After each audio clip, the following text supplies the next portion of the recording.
A lawyer for Harvey Weinstein at his Los Angeles rape and sexual assault trial has told jurors that the prosecution case relies entirely on asking them to trust women whose evidence showed they were untrustworthy. "Take my word for it," Alan Jackson told jurors in his closing argument.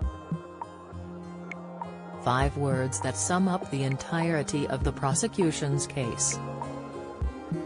Everything else prosecutors presented, through a month of evidence from 44 witnesses, was smoke and mirrors, he added.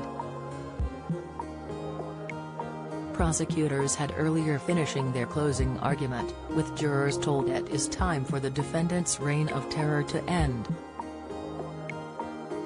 Weinstein is charged with raping and sexually assaulting 2 women and committing sexual battery against 2 others. Mr. Jackson urged jurors to look past the drama and emotion of the testimony of the 4 women, and focus on the factual evidence. He said jurors were being asked to believe us because we're mad, believe us because we cried, adding, "Well, fury does not make fact. And tears do not make truth." Mr. Jackson said the stories of 2 women who Weinstein allegedly sexually assaulted on consecutive days in 2013 simply never happened. Weinstein's alleged rape and assault of the other 2 women in 2005 and 2010 were 100% consensual encounters that the women engaged in for the sake of career advancement that they later became desperate to relabel as non-consensual, the defense lawyer said. These were women with whom Harvey had transactional relationships and transactional sex, he said.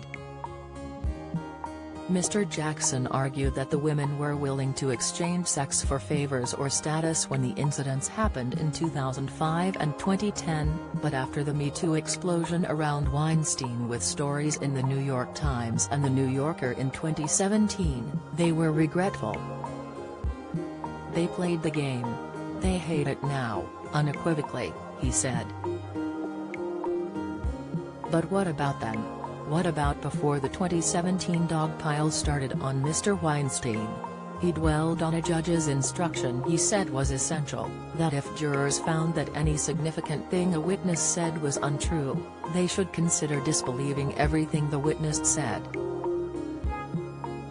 The defense is set to finish its closing argument later, and after the prosecutor's rebuttal, jurors will begin deliberations. In March 2020, in New York, Weinstein was handed a 23-year prison sentence for criminal sexual assault in the 1st degree and rape in the 3rd degree. Prosecutors completed their closing argument earlier last Thursday after giving most of it on Wednesday, and urged jurors to complete Weinstein's fall from grace by convicting him in California. "It is time for the defendant's reign of terror to end," Deputy District Attorney Marlene Martinez said. "It is time for the kingmaker to be brought to justice."